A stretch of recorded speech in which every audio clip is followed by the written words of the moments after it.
So I farm so hard the employees wanna find me, and then wanna hire me. What's 100K to a guy like me? Could you please remind me? Farm so hard, this ain't easy. Working late nights, you best believe me. My grades can only go ace. Never wanna see another B unless I'm Jay-Z. What's good, fam? It's your host, Jimmy Pruitt, aka PharmD and ED, and I'm bringing you another episode of the Pharm So Hard Podcast. I'm super excited to be starting off this new year with a new episode and really hitting a old topic. It's going to be a really, really cool one. But before we jump into it, again, a few announcements to get us on the road. Again, first question, Jimmy, where the heck have you been? Well, I've been a little busy.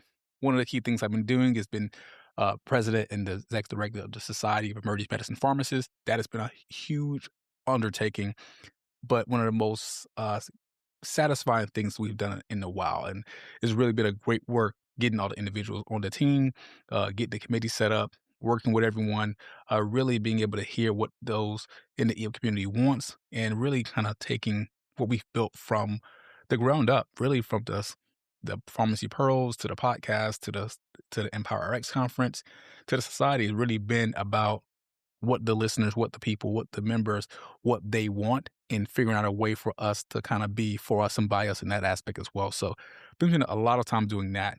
Another thing that's come up is that I am the new RPD of our PGY2 program in emergency medicine at Carolinas Medical Center, and that's been a huge undertaking as well.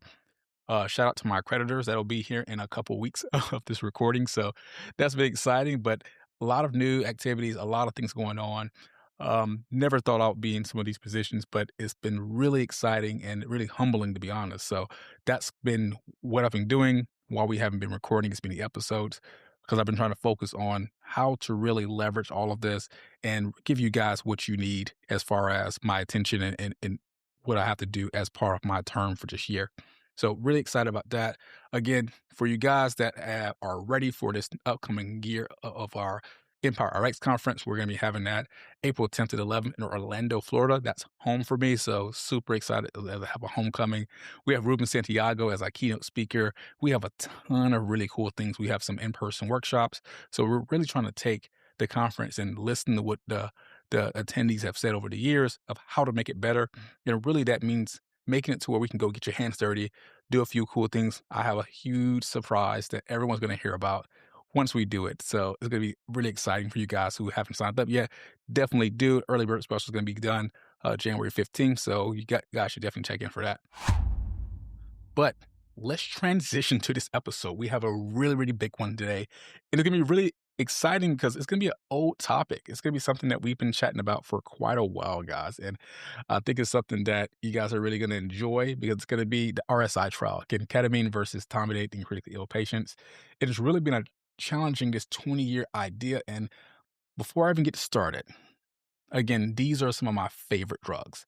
And there are so many great things about them, but we have to get to what the data says. And let's look at what we've been going through over the last 20 years and really dive deep into it.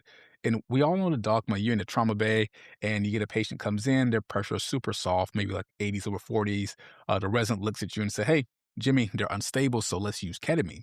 It's going to support their blood pressure. But on the flip side, we've also been taught that Etomidate is really going to be the boogeyman in a sense when it comes to what we're trying to do in patients that potentially have soft pressures or septic shock.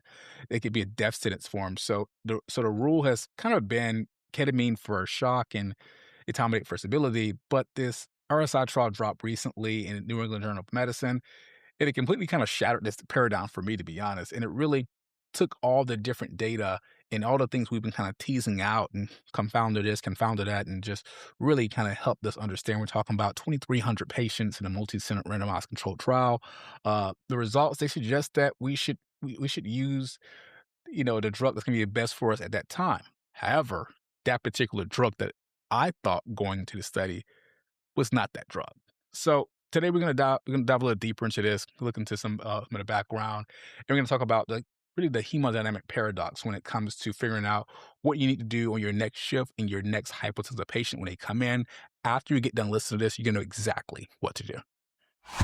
So the old dogma that we've been living by for quite a while has been this phenomenon of us basically saying that Ketamine is going to be the safe drug because it's sympathomimetic, supports blood pressure, and is used in shocks. Etomidate was the risky one. Adrenal suppression, the fear of death and sepsis. We definitely should avoid this in all types of shock. And that was some of the background knowledge when it came to this. But the warning signs were there. There's some previous data, in the 2020 near registry, 7,000 ED intubations. And what they found was that ketamine was associated with a higher increase in hypotension, 18% versus 12%. But we dismissed this as confounding by indication. There's another trial that looked at this in 2022, and they used a slightly lower dose of 1.2, and those patients, again, needed more rescue vasopressors. Again, ketamine is probably, if you ask anyone who knows me, I'm ketamine. And the more I looked at this, and the more I saw it in my own patients, and after the first 100 intubations, after the second, after 1,000, after quite a bit of intubations, and having intubations every day for 90 years, it became more and more prevalent that I need to start looking at this data. So this study was meant to be like the definitive answers. A few other trials that looked at this, some OG studies that was done back in 2009 that started the trend. But again, those were the two big ones. And this RSI trial is supposed to have been the one that really took it all. So the study was, again, 2,300 critically ill patients in 14 EDs and ICUs. About half of them had sepsis or septic shock. Almost a quarter of them was already on pressors, and they randomized them one-to-one to ketamine or etomidate.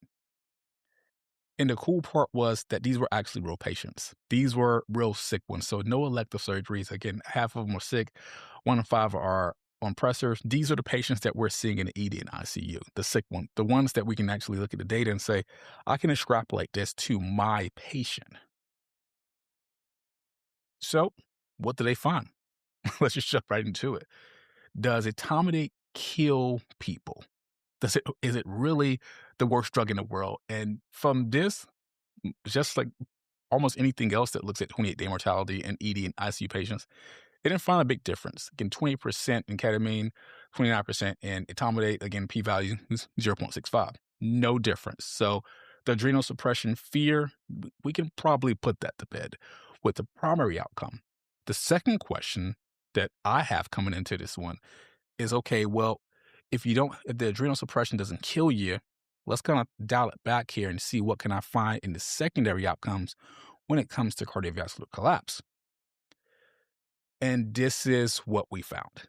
We found this bombshell that cardiovascular collapse in 2 hours, we had more with ketamine than we did with etomidate. And that was going to be 22% with ketamine compared to 17% with etomidate. And it was a 5.1% absolute increase. Again, you harm 20 patients with ketamine.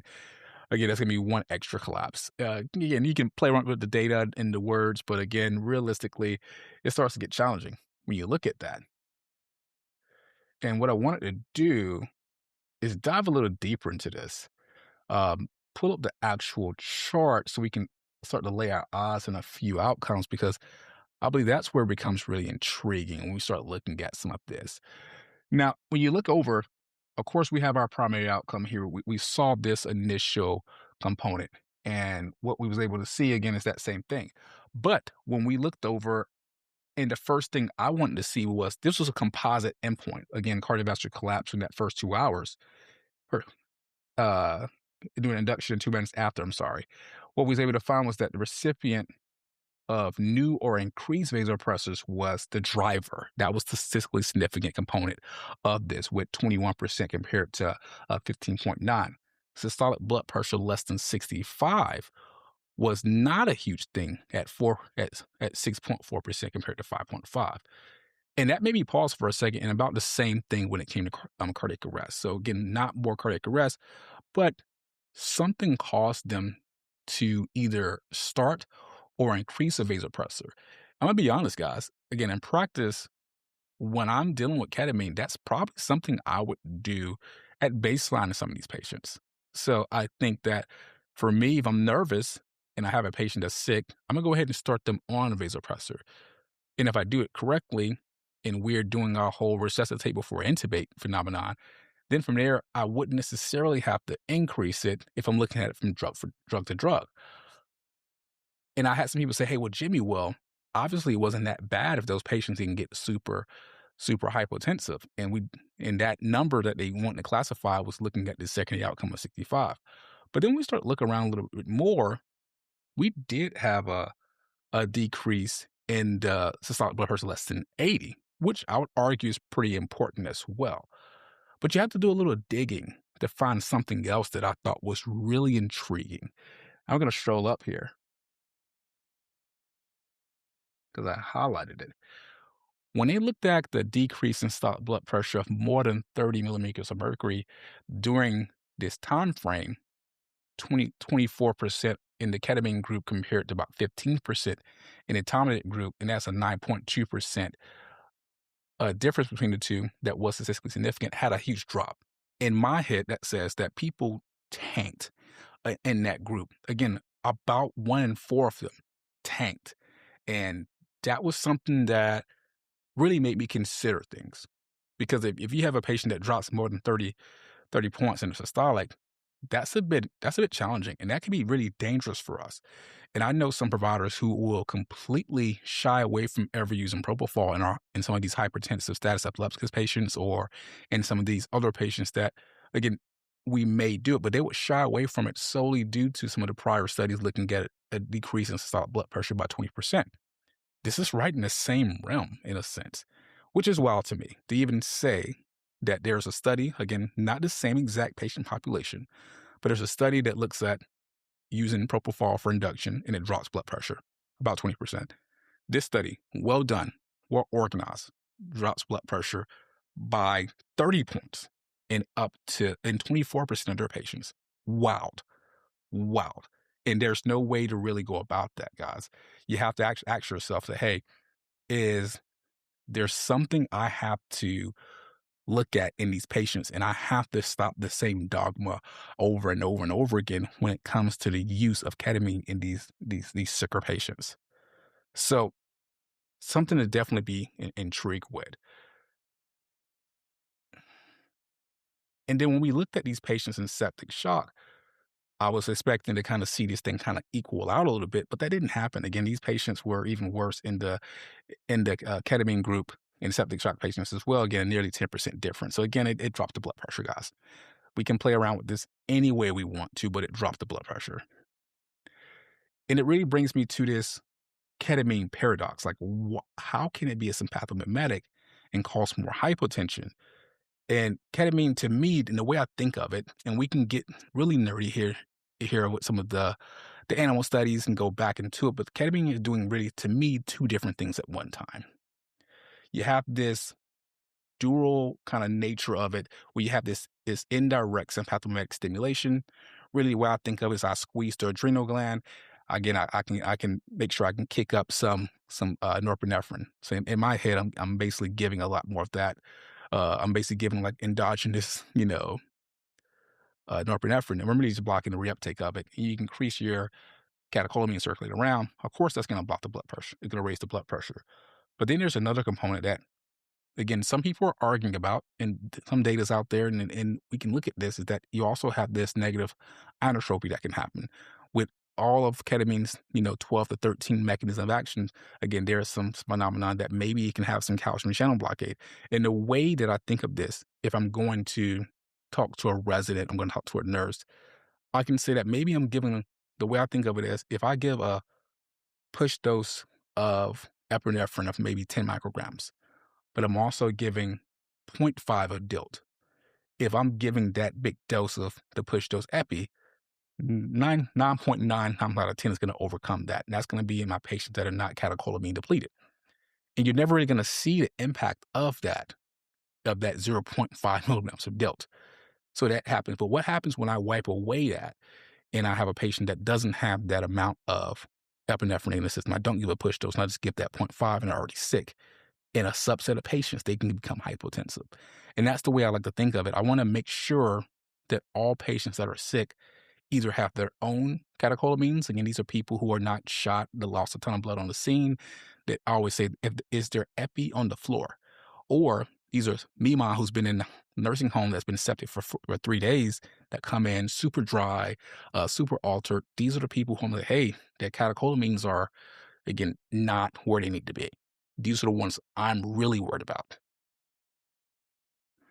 So the way I think of it, you can block that reuptake, norepinephrine can flood the system, the indirect wins in the case where you have catecholamines in the body. But then when you try to block that, there's nothing to reuptake. You have that indirect effect that really fails, and you only have that depression that remains behind. So if you think of it as a dried lemon analogy, you try to squeeze out a dried up lemon.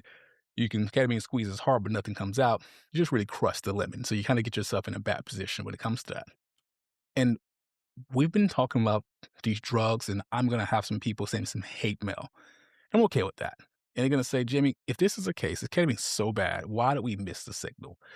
And realistically, we've been seeing certain things, and we give ketamine to the sickest patients. Of course, they did worse. They're already crashing.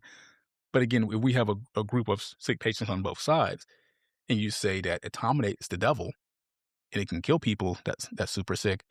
If I look at a similar population of septic people, ketamine should do better. But that wasn't necessarily the case. These people tanked. Again, they tanked. Again, 24% of them dropped by 30 points. It tanks. Your pressure's soft after that. It changes the way you operate. And I talked to Dr. Michael Gibbs and a few of the others, and we want the most boring intubations possible when it comes to hemodynamics. For my physicians, they have a hard enough job. Again, getting a tube in, we try to make it seem like it's just this very easy thing because we do it every day, but it's a challenging thing to do, and life and death really depends on it. And I've been in some cases where things have went bad, and I've been in an hour intubation where there's been 6 different people attempt. And you want to make sure that if the airway suffers, let's just focus on the airway. We don't want a tank in blood pressure in addition to all the things going on. So I think the RSI trial really randomized the bias away, and that signal remained. It was probably the drug.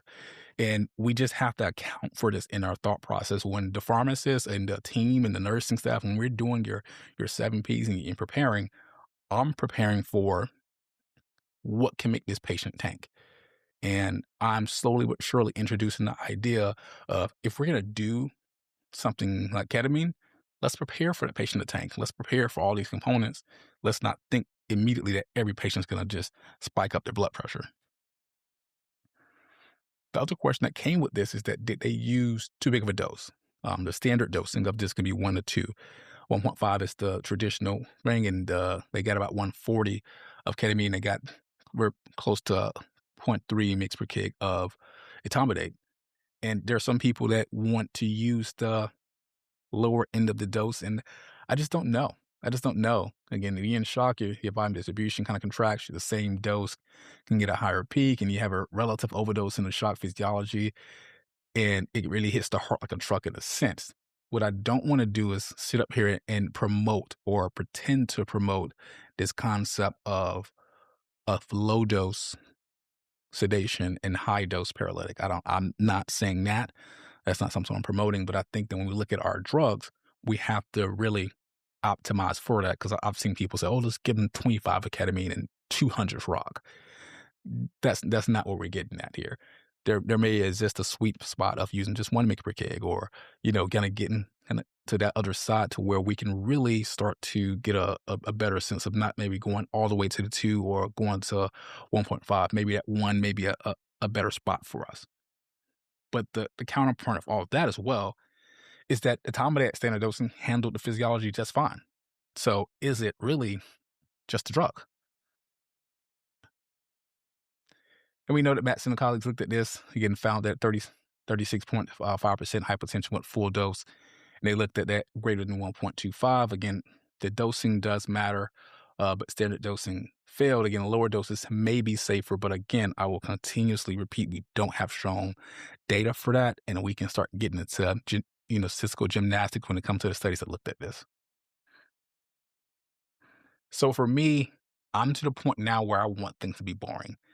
To me, for the most part, if I say etomidate and whatever paralytic that you want, it's going to be it's going to be a stable, it's going to be a very predictable thing. I can knock you out with 20. I can knock out almost any patient with 20 of etomidate. Again, we can argue about whether we want to use lean body, ideal body, whatever. I can knock you out, and everyone knows you can knock a patient out with a decent dose of Etomidate, because when you use it for your patients that you're doing procedural sedation on to shock them and to or to cardiovert them, the 5 milligrams or the 0.15 milligrams knock those patients out very nicely for the period of time they need to be. Uh, so even with this whole adrenal suppression component, patient live just as long and crash less. So for me, I'm much more on the look at the patient, look at the scenario, choose one of the options, and in some of the shock patients, I think that maybe Etomidate we should look at a little bit more. So let's wrap this up, guys. I don't want to chat too long. Biggest things from this: stop fearing Etomidate. Etomidate has now proven in sepsis or any undifferentiated shock, it's probably going to be a superior agent. I say that as a person who loves ketamine, but it's probably going to be the superior agent. Um, when you look at the other components, looking at this is that you have to respect ketamine. And I think ketamine is not a free lunch. It's still useful for status. It's still useful for asthma, delayed sequence. You can't treat it as safe in a sense. And I think that if you go into it thinking that and setting up, maybe you have a Norpy drip started a little earlier. I personally believe that in a patient that blood pressure is less than 130 over 80, we should start everyone on a very small dose of norepinephrine and just have it there and always have a very boring intubation and have just some catecholamines flowing as part of us pre-oxygenating and getting these sicker patients set up. So giving the fluids, get what they need. But my docs now are asking, hey, do you have a push dose? And I say, well, I can have a push dose available, or I can start a little bit of Norepy in the background. So however you want to do that, whether you start a infusion or you give some push dose of your Norepi or your phenylephrine or whatever it's going to be. Again, I think that's something to consider. But again, don't treat ketamine as just completely safe. Again, modify the dose. Again, the dose, we may be cutting it, man. This is, when I made this, it made me super, super nervous. Again, I would probably aim closer to that 1 mg per kg, because again, I've realized that this may be used in that patient population that I'm not intending for it to be used in, or maybe taken out of context in a sense. But again, maybe cut that dose. Again, if we're given a super big dose, we may be cutting back a little bit, and that that perfect dose for these patients, alongside with some push dose, may be the perfect scenario. And just be ready. Again, I've mentioned it time and time again. Figure out what you're going to need. Expect the dip. Don't be surprised, and have everything set. And as a pharmacist, this is part of my preparation. It's always having a drug ready, always having Norepinephrine on the pump, always being certain of what the plan is about the blood pressure, and it's taking this off my team's hands. But I think we have to start asking ourselves when to avoid ketamine. Again, I love the drug. Maybe in severe acidosis. Again, these patients that have DK, the myocardial depression potentially could be bad. Get a little softer on that. Some heart failure, the older patients again. But really, to me, where I feel the biggest challenge is going to be this catecholamine depletion. Either prolonged shock, already maxed out on something, or these are trauma patients that have a ton of blood loss, and you're doing all of the MTP and et cetera. Just realize that these patients may tank. So is this a paradigm shift, guys? Is this a paradigm shift to unlearn the idea that ketamine is a pressor at all times? And in our sickest patients, ketamine may be a depressant, and we have to just be focused on that. But let's just not get too carried away here. Again, this is a single dose study, one intubation. They looked at just over a period of time. There was no guidance on the optimal dosing. Sepsis was about 50% of the cohort. Again, the medium dose was at 1.6. We don't know if a lower dose will be safer, so we have to kind of keep all those things in mind. And what this doesn't mean, and I just want to clearly say this, it doesn't mean to not ever use ketamine again. It doesn't mean that ketamine is bad in all scenarios, and it doesn't mean that Etomidate is perfect for everyone. The context really matters, and the choosing wisely based on physiology and respecting the drug's limitations, respecting both of their limitations, and just thinking about this. And I know a lot of time we don't have time to think about what drug we're just going to just use the same thing, the same dose in every patient. And I would say make sure you have an ED pharmacist, or make sure you have an ICU pharmacist that can help offload some of that if we can, to really get us going. So for me, the way I look at this, and I say, hey, if I'm going to be using this and I got a patient that's super sick, that's septic or undifferentiated, I want to use Etomidate. Already on pressors, prolonged hypertension, shock index greater than 1, I want to use Etomidate. Anything else, again, asthma, bronchospasm, DSI, status, any of those other cases, I really want to use ketamine for those. And if I have to use a lower dose, I will. But more importantly, I think the better recommendation for me that I feel more comfortable with, and I have a lot of antidote on, is making sure you have pressors ready. All right, guys, lots of information, lots of thoughts, lots of everything, but really appreciate you guys listening for this episode.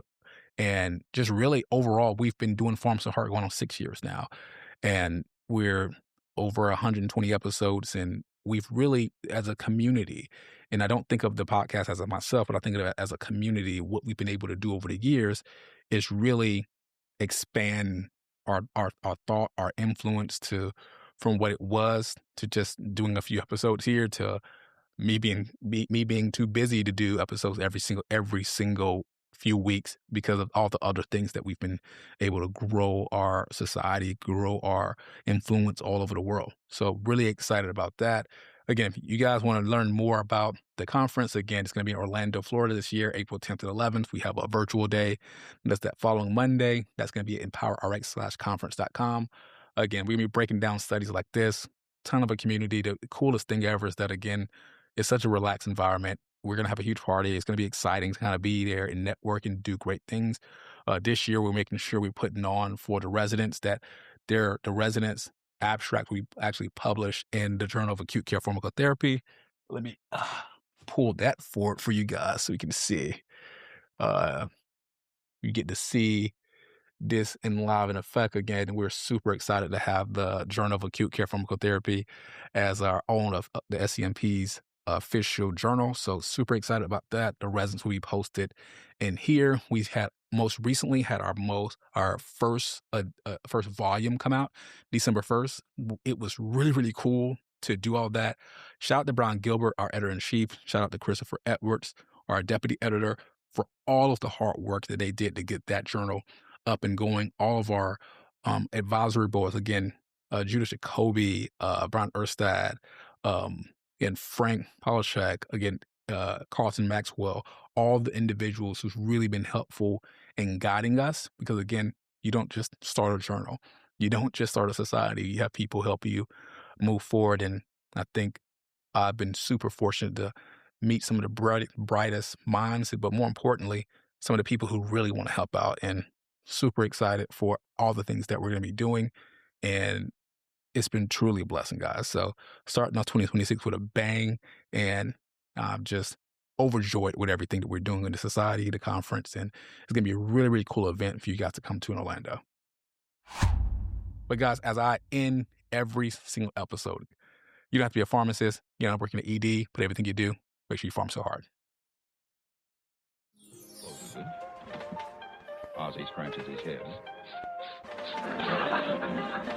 Whatever she's looking for, it isn't in there.